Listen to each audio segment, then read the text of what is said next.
right, ladies and gentlemen, welcome back. So, um, this is effectively day two for me on making these. So we'll see how this goes. But this is going to cover our unit on Mesopotamia, or a subsection on Mesopotamia as part of the ancient world. So there's a handful of things in here, and there's probably more in here than you would actually find on Grab Point. But Mesopotamia is one of those things that I really enjoy talking about. You're also going to find in Google Classroom, I will include a podcast that covers much of the conflict in the later part of Mesopotamian culture and into the Persian culture, which we'll talk about. And that actually goes all the way up through Alexander the Great of Macedonia. So it's a pretty good listen, although it is lengthy. So definitely optional. And the other thing that I'll include with this at some point is a copy of the Epic of Gilgamesh. I know I have a PDF copy around here somewhere. So once I dig it up, I'll make sure and post that because we're going to be talking about that as well. And I want you to be able to read it should you choose to do so. We're going to try and stick with Mr. Woods recommends stuff, at least for now. All right, so let's jump into it. First thing to talk about are all of these wonderful things. And let me get my face out of the way so you can see the pictures for just a second. Over here on the right-hand side, you can see the images of what we would today call the seven wonders of the ancient world. Of course, in that time period, just the seven wonders of the world would have been fine. The only one whose image I think is probably the most misleading is the one up here in the that'd be the top left of that, which is actually supposed to be the Great Pyramids. A little bit misleading, that one is, but the rest of these are pretty fitting, so I'll just run through them quickly. So this is the Temple of Artemis right here. The Hanging Gardens of Babylon are up here in the top right corner. You can see a artistic representation. Mausoleum of Halicarnassus is right here. The Great Pharos, or the Lighthouse of Alexandria. That's what you see down here on the bottom. The Great Pyramids, of course, I already mentioned, and I think you guys have a pretty good understanding of what those actually look like. They're the only one that's still around today, and we'll be talking about them more when we touch on Egypt next. The Colossus of Rhodes is this bronze statue down here, and the statue of Zeus at Olympia is this one up here. So, of course, all of these structures are or were at one time real. The only one that I have ever seen a historian question the legitimacy of is the Hanging Gardens of Babylon. So the story goes that and we'll actually cover it down the road, but that the one of the Chaldean or Neo-Babylonian kings built it for his wife. There's not much evidence in the city of Babylon that anything like this existed, but in a city to the northwest, a city known as Nineveh, there is evidence that there could have been some type of palatial garden structure. So it's entirely possible that maybe the city is wrong and that it was built in the Babylonian Empire, but it was actually built in Nineveh.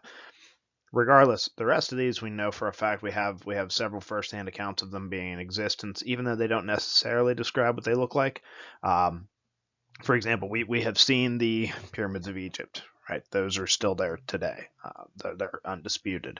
The Temple of Artemis, that one, there's lots of first-hand accounts. It was rebuilt several times. We know that it had 127 columns in it, and so that one is pretty well represented. The Mausoleum of Halicarnassus, that one's located in modern, what would have been Persia, and it was built for, I think it was Queen Amorous, I think was her name, but it was built for her husband. So that one is pretty well represented as well. It was after his death, of course, but that one has a lineage that connects to Persia. the Pharos or the Lighthouse of Alexandria. That one is one that is well documented in more recent ancient history. Of course, Alexander the Great is the one who ordered its construction. We have Romans that talked about it being there, and of course it's no longer there. The Colossus of Rhodes is one that gets a lot of dispute. So it's supposed to represent the Greek god Helios, which is the sun. So if you think of, if you're familiar with Greek mythology, you have Apollo who pulls the chariot of the sun. Helios is the actual sun. He's I guess maybe a god isn't the proper word to use. Perhaps Titan would be the way to describe him. But Helios, whether or not he was actually, kind of bridging the harbor with his legs or if he just stood on one side, but the rays of light from the crown, the torch, it's very reminiscent of a structure that could be found today in both France and New York City. Yes, Lady Liberty, right? The Statue of Liberty, and then the Temple of Zeus at Olympus. That was there in honor of Zeus, of course, at his major temple, and that's where the Olympic Games started. So that one is pretty well represented as well. On to civilization. We've been talking about prehistory, about time before written record, time before civilization. Now we're actually going to get into civilization. So Mesopotamia is the first one we're going to talk about. Mesopotamoi. So I always break this word down. Makes it really easy to kind of remember what Mesopotamia means, right? So if we've got Mesopotamia here, you can just kind of split that into.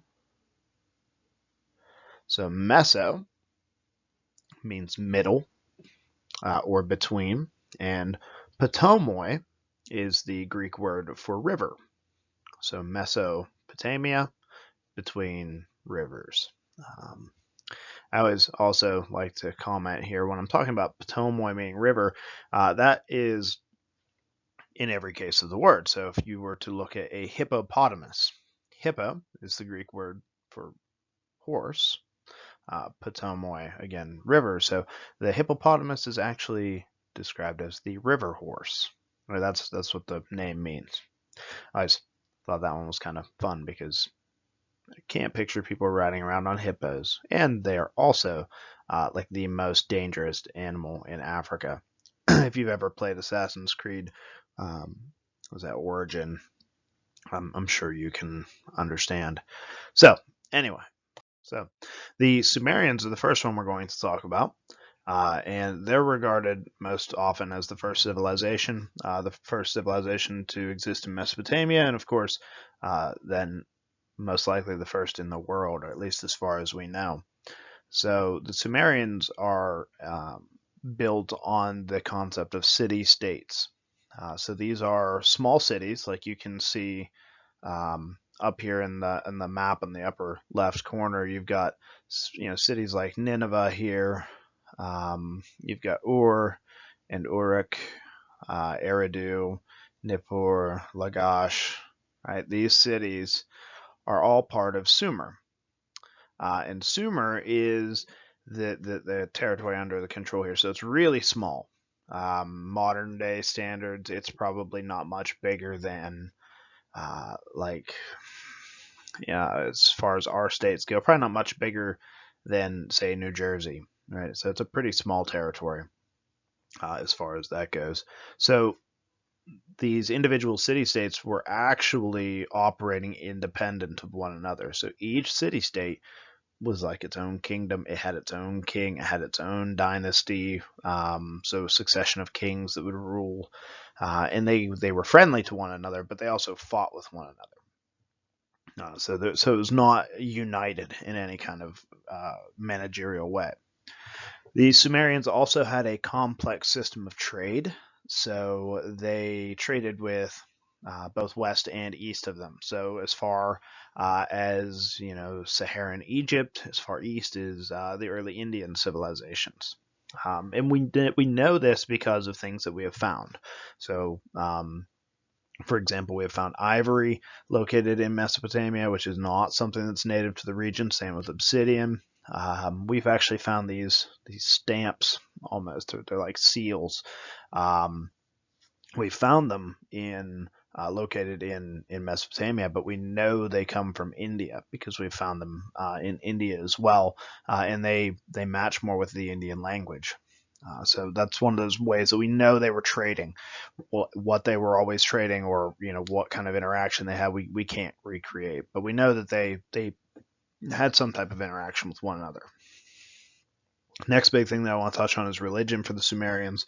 So religion in general in this time period is huge.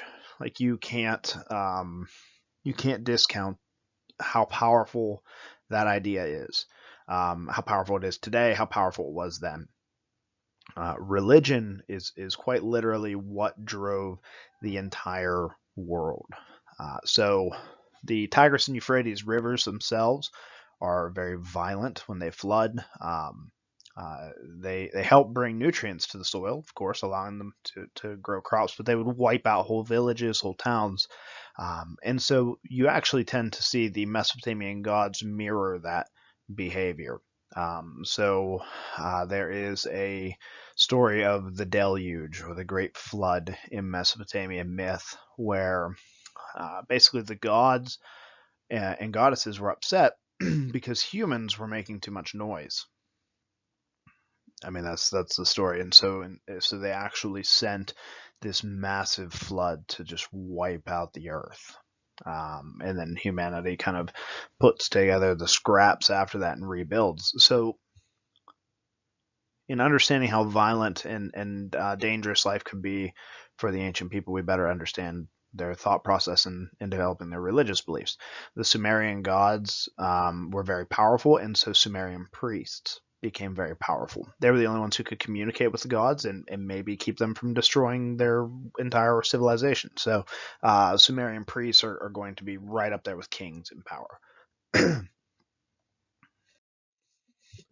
As far as writing is concerned, Sumerians, we already kind of talked about cuneiform a little bit. Sumerians developed that first form of writing.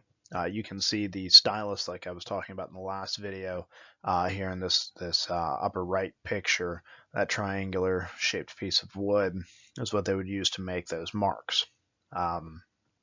So you can see an example of a cuneiform cuneiform tablet down below. And then in the upper left here, you see a picture, or really a carving, that represents the Epic of Gilgamesh. So the Epic of Gilgamesh is most likely the world's first story, or at least the first written story. So it is a story about Gilgamesh, who you can see there on the right-hand side. And Gilgamesh is this king. He's, one third man, two thirds god. I don't know how that math works out, but that's the story. And he's got superhuman powers, and he's very strong, and so the gods seek to humble him, and they send this creature who you see on the left. Enkidu is his name. So he's this wild man who's been sent to kind of tame or beat Gilgamesh. Gilgamesh hears the stories of this creature, kind of lurking outside the city and killing people. So he sends a temple harlot named Shemhet to civilize Enkidu, and so she goes and does that, brings Enkidu to the city. During a marriage ceremony, Enkidu and Gilgamesh wrestle. They come to like almost a stalemate, and Gilgamesh sort of wins, so they become friends. They hang out, they roam the countryside fighting evil, and they actually fight this monster named Humbaba in the cedar forest. And there's some parts of the text that are missing. Enkidu actually ends up dying in the story, and this really sparks kind of the second half of the Epic of Gilgamesh, which is his journey to the underworld, sort of. So we get a glimpse of the Mesopotamian afterlife, which is this very dark and shadowy place. He has to pass through several trials, including the man scorpion. He has to go and find the Ancient One, which may or may not be his father, depending on the translation that you have. And so the Ancient One he's going to speak to learn about the secrets of life and death. um, and he's directed to go find this flower. And if he has this flower, he can bring Enkidu back. And over the course of this, there's a serpent, and he ends up dropping the flower. He loses the flower, and so he can't bring Enkidu back. And really, what this shows is no matter how much power one has, death is permanent. So it places that type of value on life. Gilgamesh has immense power, but he even cannot conquer death. So Sumerian achievements, here you can see down the bottom there's the remains of a Sumerian ziggurat, which is a temple. So these temples were used to praise and worship the gods. There are also locations in which the priests would live, and people could store grain. They could be used as defensive locations if the city-state was attacked. So they serve multiple purposes. You can see the wheel and the plow up in the top. We talked in the previous video about the math system being based on 60, how you could, count on your hand the 1, 2, 3, 4, and then counting the different knuckles to get to 12, and then using your other hand get to 60. The Sumerian numerological system. So, like I said, some of these sections aren't things that you would find in Grab Point, and I think it's still valuable to go through them. So, and Grab Point actually kind of briefly talks about the Akkadians, sort of. So they talk about many different kingdoms ruling over the Sumerians. Well, the sort of last one to rule over them are the Akkadians. Now, they're often regarded as a separate civilization entirely. This figure of Sargon, or Sargon the Great, came to power. We're not exactly sure how. So he conquers the Sumerian city-states, and he builds the world's really the world's first empire. He uses chariots in warfare, and the way he came to power is still questionable because he was a cupbearer to the king of Kish, which is one of the city-states, and so a Sumerian king. Somehow that king of Kish dies, and this cupbearer mysteriously takes over the city and becomes king and builds an army. So there was something else going on there. We don't know exactly what it was, but Sargon the Second, or Sargon the Great, was this ferocious and merciless ruler, sweeping through like his army like a tide of darkness, sweeping over the Sumerian kingdoms, just conquering them. The chariots probably had a big part in that because that's mobile warfare. The chariot is the helicopter gunship of the ancient world because you could move rapidly through the battlefield.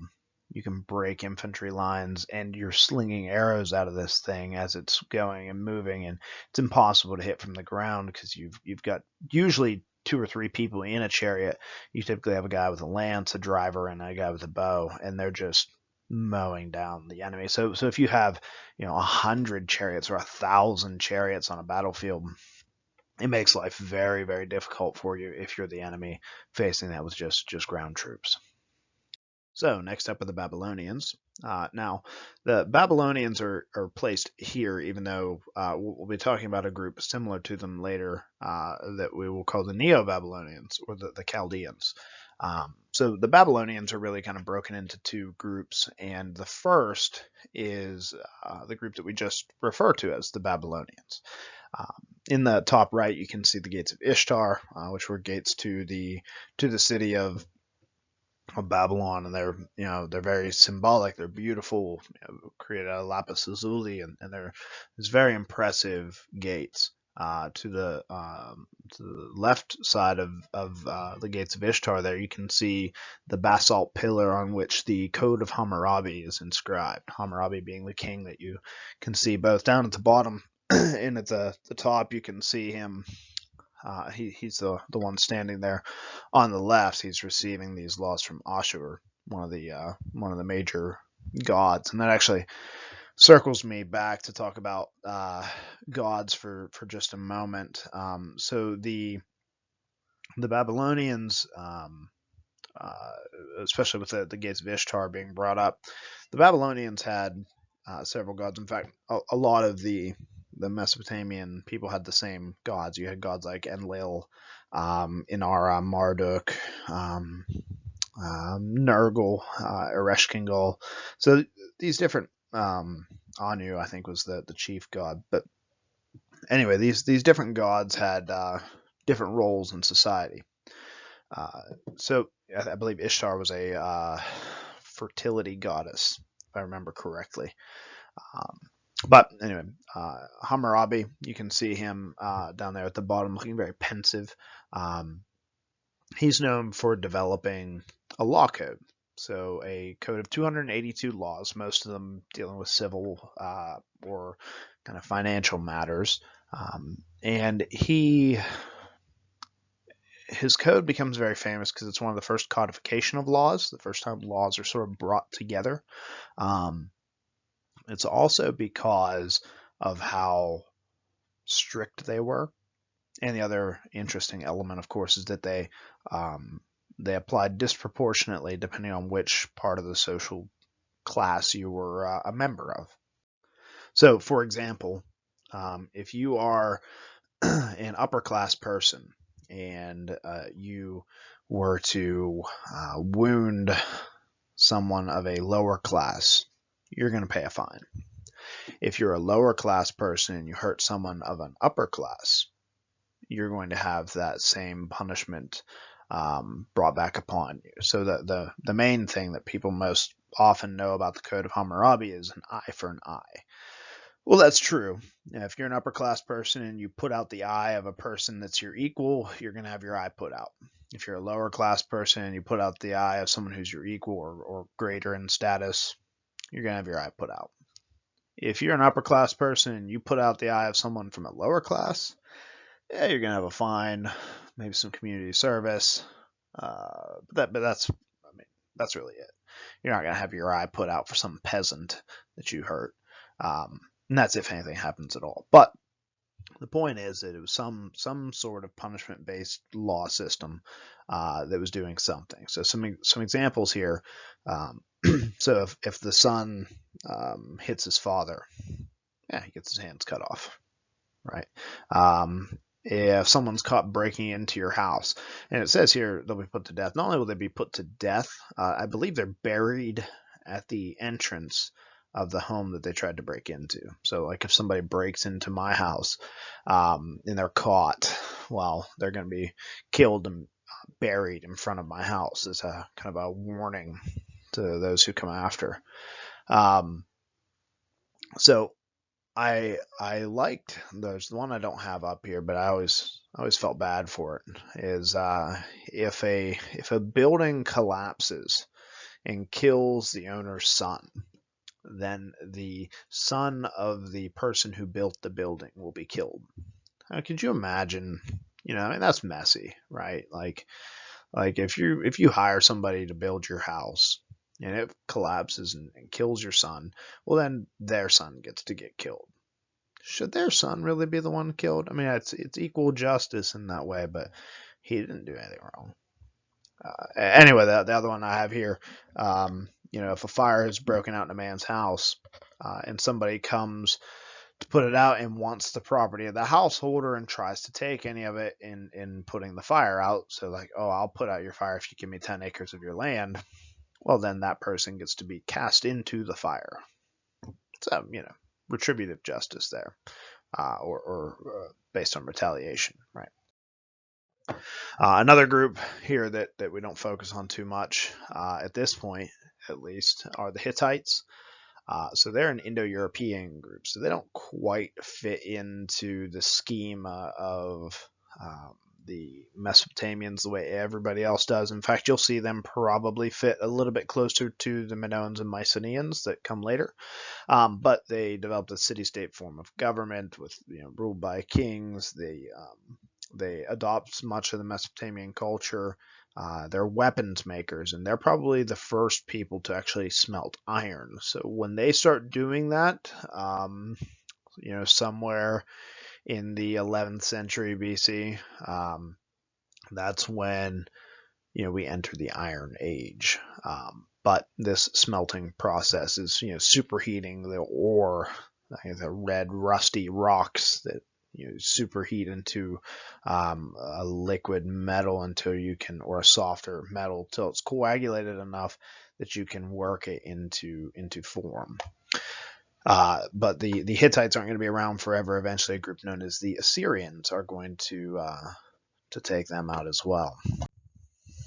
So the Assyrians are a very powerful, very warlike group of people. Nineveh, which if I get my pointer up here, we'll go with orange so it stands out. Nineveh is their capital. You can see that in that upper left map. The Assyrian people are going to establish the capital of Nineveh early on in their civilization, somewhere I think somewhere likely in the 900s is about when that's estimated to be. Their first king or first early king, maybe Sennacherib or Sennacherib. Is the king that pulls this all together, known as being quite violent. The city is the first walled city in existence. So I always bring this up because when you start thinking about building a city and you decide that you need to build a wall around it, that tells people something about you, right? People don't build walls unless they're trying to keep something out. What do you have to keep out that you need to build a wall around your city? Typically, it's some type of enemy force, an invading force. Well, that means that you've gone and made somebody mad, right? So something you have done has set somebody off. It's usually a telltale sign that you're an invading group of people, a conquering group of people, and that as you're taking people over, you are actually drawing the need to defend yourself. The Assyrians are very brutal. There's stories of just laying waste to entire villages. The one king, it might be Sennacherib. It's either him or Ashurbanipal. There's a stone cutting of them. They have the head of a conquered enemy kind of placed up above them. So they're a very messy group of people, but they're very, very powerful. They're brutal in warfare. We see the chariots being used again, bows and arrows, iron weapons starting to be used. Very brutal. They're also very smart. So technologically sound. They developed some of the first systems of latitude and longitude. Their language, they take cuneiform and the Sumerian language and they adapt it. They twist it a little bit. It'll eventually become Aramaic. And the Assyrians are around for a little while, but the problem with having a civilization built the way theirs is, everything's centered around battle and warfare and expansion. Well, you can only do that so far before you lose a battle. They pushed all the way down as far as Egypt, from the Persian Gulf to the Hittite Empire. So they had this huge swatch of territory. But once you start to lose, well, the worldview twists. Now, the Assyrians were known for in battle. They would take over a city, burn the city to the ground, burn the temples, and they would steal the idolatrous statues of the gods. So there'd be these great golden statues. So they'd steal these, and they would take them to back to Nineveh, back to their capital. It's like kidnapping the god of that city, and that really breaks the spirit of the people. Like we said, very much so a religious group, these Mesopotamians and most of the ancient peoples. Eventually, the Assyrians are going to fall to two groups, the Median people or the Media, and the Chaldeans or Chaldeans, depending on your pronunciation. So the Chaldeans or Chaldeans are the other group that I mentioned that call themselves Babylonians. So they, for all intents and purposes, are the Babylonians. They're sometimes known as Neo-Babylonians or New Babylonians, but we classify them as Chaldeans also. because we try to differentiate between the two. So they came to power in the city of Babylon. They appropriated much of the ancient Babylonian culture and kind of revived that. But in some ways, they are still different. So their greatest ruler, you can see there, top left corner, is Nebuchadnezzar II. It's a fun one to say, Nebuchadnezzar. He's known for the construction of the Hanging Gardens of Babylon, right? So supposedly he built these to honor his homesick wife, right? So the Media is a very lush region of Africa. I believe it's Africa or like I think so. I'll have to fact check that, but I believe it's in Africa. It's either Africa or like Eastern Middle East. But she was homesick. Wanted to kind of remember what that climate looked like. So he supposedly built this palatial garden structure for her. It was supposed to be massive, and that made its way into the books as one of the wonders of the ancient world. Nebuchadnezzar is also known for his capture and enslavement of the Hebrew people. That's known as the Babylonian captivity. So we mentioned before when we talked about Zionism, who the Hebrews were, and we'll be covering them when we talk about Egypt. But the Hebrew people were the Jewish faith, a group of people living in Western Mesopotamia, I guess you would say, and they have a long history of being enslaved, whether that be in Egypt, like it would have been prior to this, or Babylon, or extermination with the Nazis in World War II. So the Hebrew people at this point had made their way back to Jerusalem. Jerusalem was conquered by Nebuchadnezzar, sacked and burned, and the people enslaved and taken to the city of Babylon, where they're held in captivity for several years. It's during this period that they'll actually write their religious text. But the Chaldeans can't be around forever either. They're going to fall to the Persian Empire. We'll cover the Persians in just a minute. The Lydians here, I put them in here because coined money is an essential part of our world today.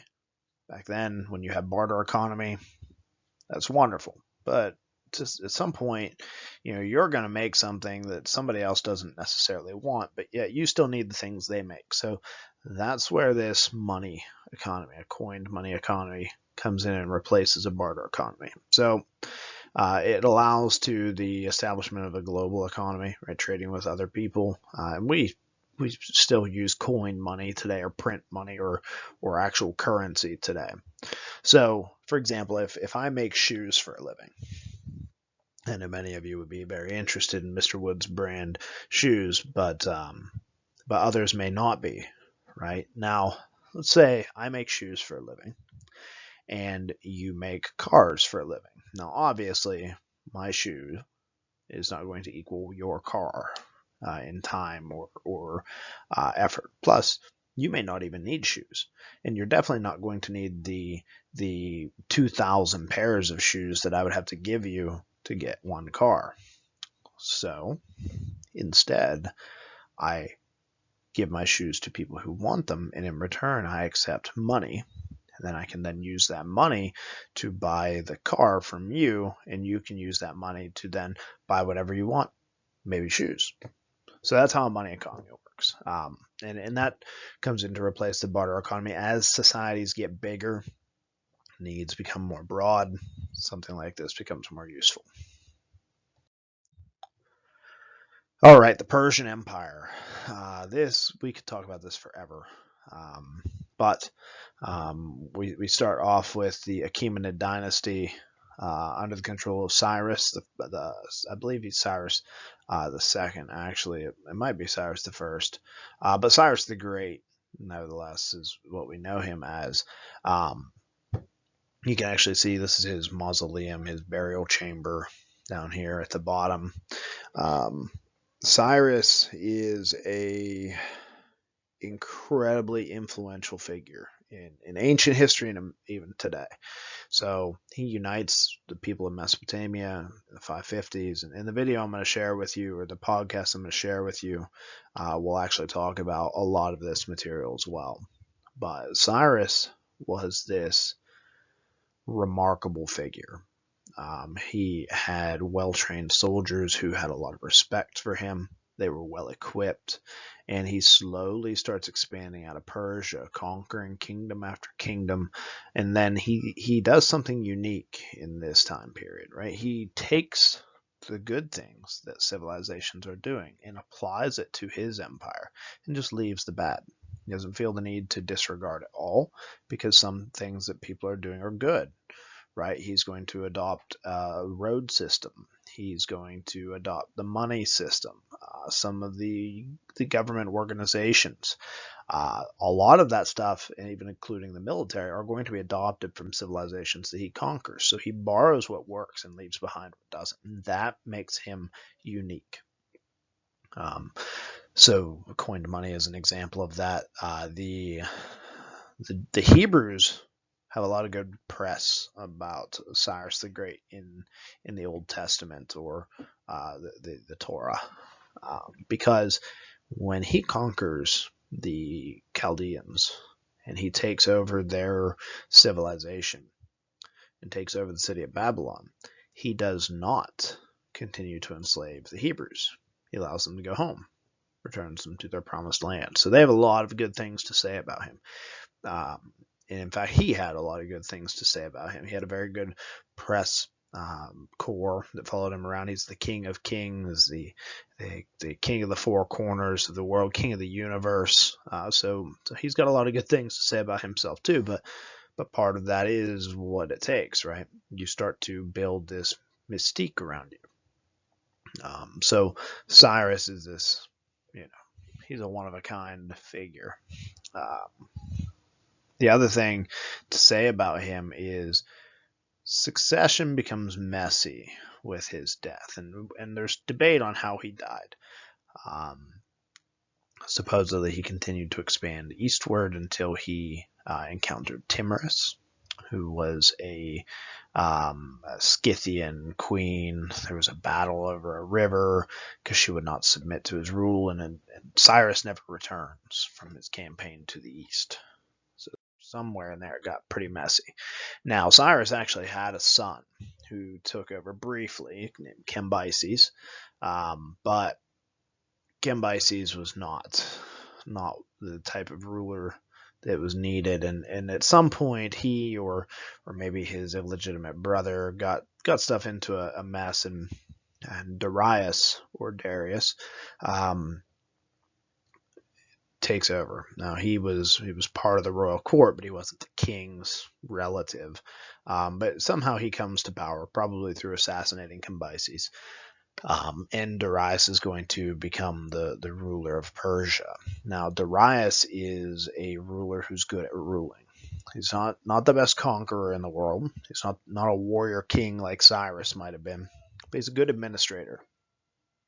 He's very good at developing exactly what his city needs. And so Darius comes to power. He creates a powerful army. He creates kind of a personal bodyguard corps that become known as the Immortals. They are immortal only in name, right? They're known as the Immortals because there's a set number of them. I think it's 4,000. And if any of them die in battle, they're immediately replaced. Their faces are veiled, so you can't see them. So they just kind of they're silent. They're martially trained, and they just stand there. So they're kind of an intimidating force. Darius divides up. You can kind of see in this bottom map here some of these division lines. So he divides up the kingdom into different what he calls these satrapies.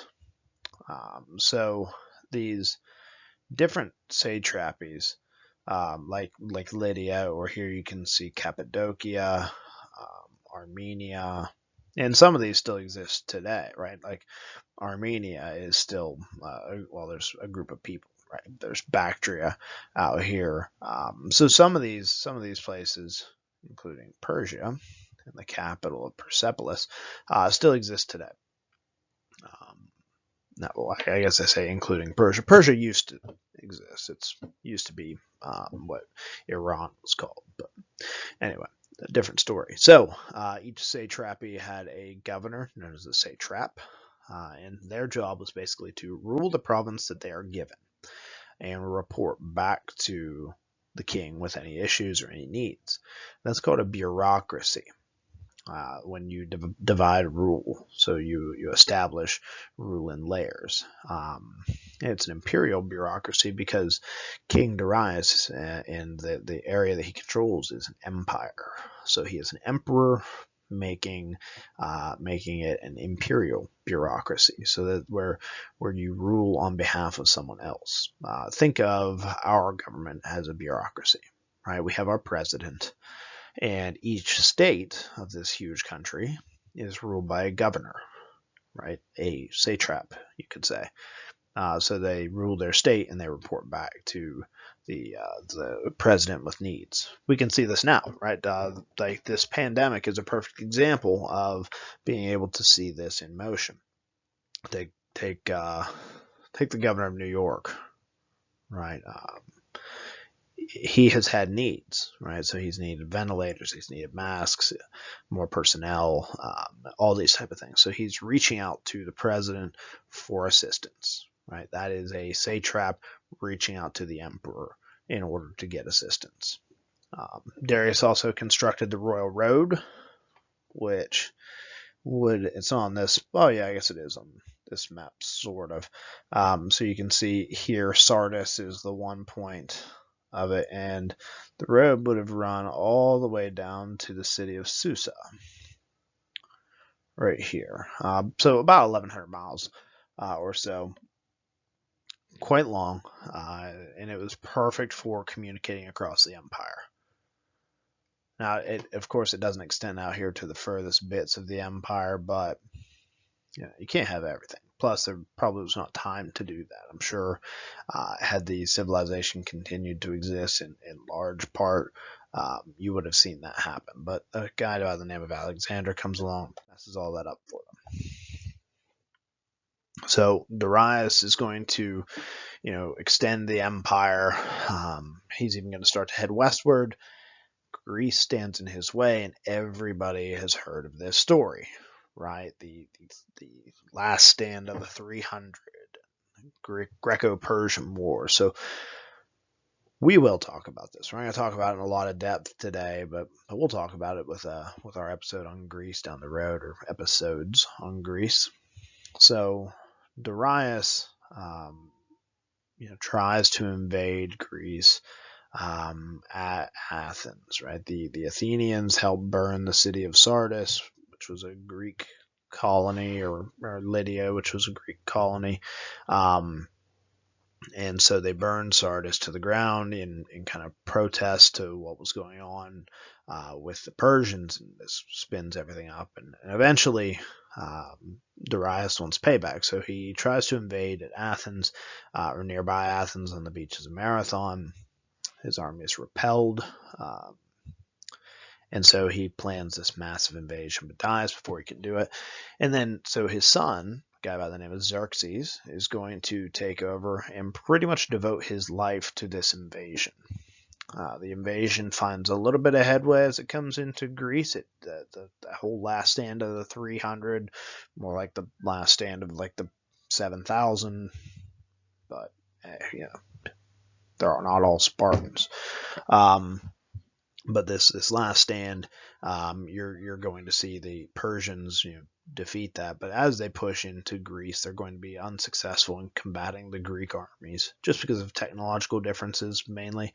But they're going to be pushed out of Greece, and that's going to start a downward spiral for the Persian Empire. Eventually, a guy by the name of Alexander is going to rise to power in Macedonia, take over Greece, and take up his father's mission of invading Persia. And he's going to be successful in that. Persia is going to fall to Alexander. So a couple things to touch base on here one more time. You've got the royal road, you've got coin money, you got imperial bureaucracy. So these are huge, huge parts of what allows Persia to be a cohesive unit. The royal road, you can see in this graphic, I guess we're looking at almost 1,700 miles. So it's about 600 miles off in my earlier estimate. Um, it's massive. The coin money system, one, it allows for that type of global economy, and two, it allows for portable money, right? So you don't have to like carry your goats with you when you go to buy something. And the imperial bureaucracy system allows them to rule a large empire without all the mess that goes with it. As far as religion goes, pull my picture here. So the religion of the Persians is known as Zoroastrianism. So it's founded by a guy named Zoroaster, who was trying to answer, a question about suffering and chaos, and he's considered a prophet in Persian lore and or Persian myth or Persian belief, and Zoroastrianism is still an active religion today. It's not massive, it doesn't have a huge following, but it does still exist. Basically, Zoroaster explained the universe, or the conflict in the universe, as being two armies, right? Two entities fighting against one another. You had Ahura Mazda. Ahura Mazda represents all of the good, and Ahriman, or Angra Mainya, represents the evil. And these two opposing forces are fighting against one another. He, kind of institutes the belief in free will. The Avestas are those holy books for Zoroastrianism, and it gives you the first look at a good and evil duality. There's even a little bit of speculation that Christianity is somewhat based off of this, because you have a good and an evil in this conflict between the two. Just something interesting to marinate on. So, legacy of the Persian Empire, right? We talked about the bureaucracy, you got the royal road, religious tolerance. You can see that with the Hebrews, Zoroastrianism. I put a note about women in here as well. Relative to other cultures in time and place, women had more freedom within the Persian Empire. Did not have equal rights by any stretch of the imagination, but relative to other people in that time period, they did experience more freedom. And the last group I want to talk about are the Phoenicians. So the Phoenicians are a little bit different than other Mesopotamian groups of people. They're not great warriors. Not that they probably couldn't have been. They just weren't. They didn't have a need to be. Right? These are the merchants.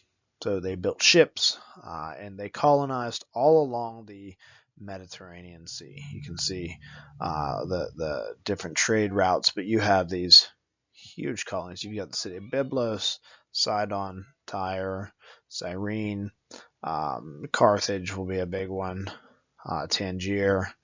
All of these major colonies all along the Mediterranean.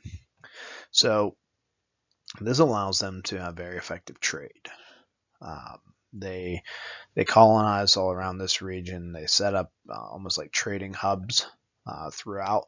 They explore out beyond the Straits of Gibraltar or the Pillars of Hercules, right? Depending on how you want to name that. But that's this location right here, where Europe and Africa are separated only by a couple of miles. And they're known for the development of a couple of things. As far as trade goes, it's purple dye, right? They developed this this material to dye clothing purple. It's developed mainly and held mainly in their capital of Tyre, so it's known as Tyrian purple. And it's often associated with royalty because it's extraordinarily expensive. So if you saw someone wearing purple clothes, they probably had lots of money. Who had lots of money in the ancient world? The rulers. Phoenicians had city-states, like we named a couple. Byblos is actually where we're going to get the word Bible from. Byblos, known for making paper, and others. But Carthage is going to be a big one, and we'll hit Carthage when we talk about the Romans down the road. because Carthage is a immensely important city-state when it comes to dealing with the Romans, especially when we start talking about the wars with the Romans, a series of wars known as the Punic Wars. And last thing to talk about is the Phoenician alphabet. So this is the world's first alphabet, the first alphabet ever developed. You can see kind of like the transition on the left there. You can see like a Proto-Canaanite language and what it would have meant, and then the Phoenician letter, Greek to Latin to our letters. So, obviously not everything is perfectly matched, but in a lot of ways, it's very similar, especially similar to the early Greek writing that's there. But once you can write, once you have an alphabet, you can use that alphabet to represent many different languages. Right? Look at Spanish. Spanish is written in the same letters we do, and you can even recognize some of the same words with very little understanding of the Spanish language because they are similar languages, and they use a similar like letter system or alphabetic system to write the words. You can say the same thing here, right? The Phoenician alphabet could be used to write pretty much any language down. So people that were keeping records for trade could do so more effectively, and people who may not be communicating in the same language could adapt to be able to understand one another. The method that we use today to actually learn to read, right, where we sound out letters and we study their sounds, phonics, right, Phoenicians. So it all kind of comes together there. So I guess this is what we would call episode 2 on the Mesopotamians. I hope you guys enjoyed, and please let me know if there's anything I can do to make this better, because we are a work in progress here, very much so. Thank you.